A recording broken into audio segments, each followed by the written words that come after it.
विद्युत आवेश किसे कहते हैं? देखिए, जब किसी एक वस्तु को दूसरी वस्तु पर रगड़ा जाता है, जैसे हम कोई कंघा लेते हैं, जो कंघा घरों में इस्तेमाल होता है ये हमारा, इस कंघे को हम बालों के ऊपर रगड़ते हैं, तो बालों के ऊपर रगड़ने पर क्या होता है, ये कंघा कागज के छोटे छोटे कणों को, छोटे छोटे टुकड़ों को अपनी ओर आकर्षित कर लेता है। अर्थात इसके अंदर एक गुण आ जाता है जो वस्तुओं को अपनी ओर आकर्षित करता है। इस गुण को ही क्या बोलते हैं हम? विद्युत आवेश। और ये आता किसके कारण है हमारा? देखिए, जो पदार्थ है हमारा, ये विद्युत उदासीन होता है, मतलब इसके अंदर इलेक्ट्रॉन और प्रोटॉन बराबर होते हैं। देखिए, इलेक्ट्रॉन पर नेगेटिव आवेश होता है और इसे माइनस ई से प्रदर्शित करते हैं।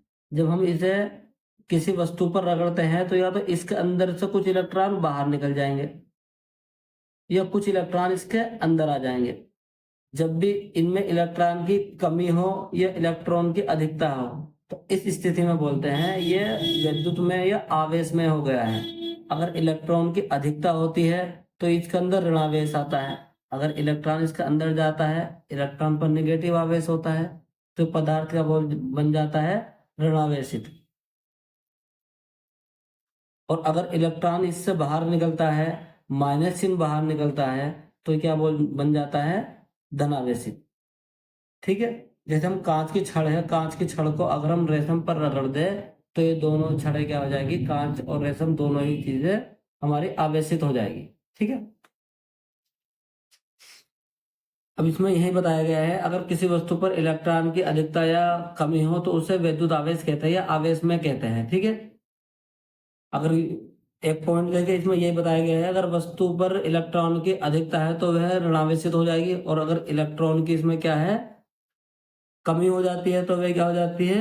वस्तुएं धनावेशित हो जाती है।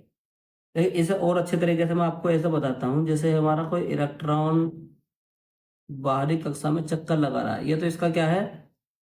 धनावेश है। देखिए, जितना धनावेश होता है पॉजिटिव होता है इसके अंदर बड़ा, इतना ही इलेक्ट्रॉन बाहर होते हैं माइनस। अगर ये इलेक्ट्रॉन दो इलेक्ट्रॉन है, तो इसमें दो ही क्या होते हैं? प्रोटॉन होते हैं, प्लस चार्ज होते हैं। अब क्या होता है, अगर एक जैसे हम किसी वस्तु पर रगड़ते हैं तो इसमें से कुछ इलेक्ट्रॉन माना बाहर निकल गया, एक इलेक्ट्रॉन बाहर निकल गया, तो अंदर कितना बचा है? दो, तो पॉजिटिव चार्ज बचा है,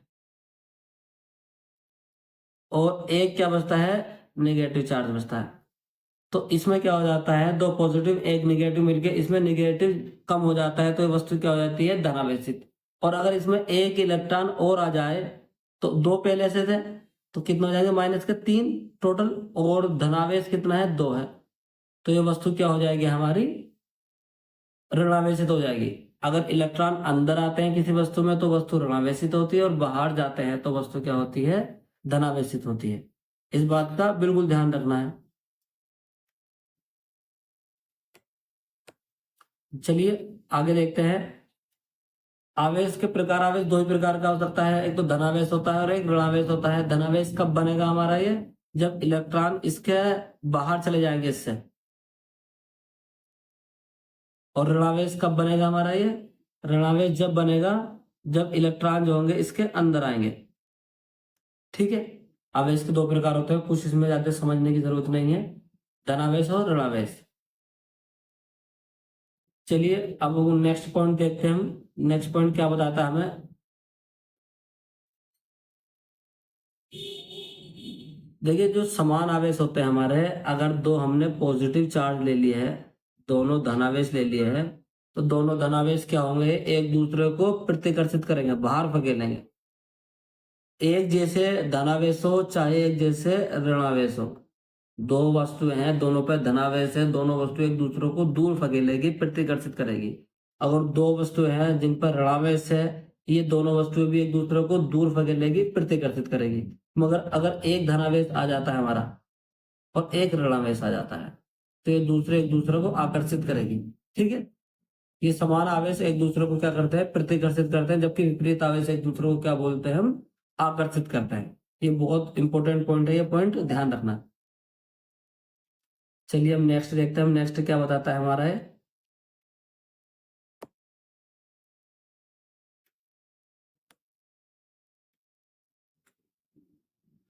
अब आता है विद्युत आवेश का मात्रक क्या होता है। देखिए हम जानते हैं आवेश I बराबर क्या होता है Q अपॉन टी। तो यहाँ से अगर Q का मान निकाले Q बराबर हो जाएगा हमारा IT। Q बराबर हो जाएगा IT, जहाँ Q जो है आवेश है, I विद्युत धारा और T क्या है समय है। अगर यह समय का मात्रक निकाल ले तो Q बराबर क्या होगा, I क्या बोलते हैं एम्पियर होता है और T जो होता है सेकंड में, तो एम्पियर सेकंड बोल सकते हैं इसके मात्रक को। ये एक बहुत ही महत्वपूर्ण और सामान्य रूप से बोले जाने वाला मात्रक होता है, उसे बोलते हैं कूलाम। कूलाम वैज्ञानिक ने इस आवेश की खोज की थी, इसलिए इसका नाम रख दिया कूलाम। एम्पियर सेकंड को हम कूलाम बोलते हैं, ये ध्यान रखना। और इसका विमा निकालने का आया था कहीं पर, इसकी विमा क्या होती है, देखिए इसी फॉर्मूले से हम इसकी विमा निकाल देंगे, इसी फॉर्मूले से। Q बराबर IT होता है, I क्या होते हैं विद्युत धारा, इसका मात्रक होता है एम्पियर और इसकी विमा होती है A। T क्या होता है हमारा समय होता है, और समय का मात्रक क्या होता है सेकंड, और इसकी विमा क्या होती है T, तो AT। तो वैसे हमारा इसकी विमा क्या आ जाएगी AT, याद रख लेना। देखिए अगर आपको हमारा थोड़ा सा भी पढ़ाया हुआ पसंद आया हो, थोड़ा सा भी पसंद आया हो, तो हमारे चैनल को सब्सक्राइब कीजिए और वीडियो को लाइक कीजिए। इसी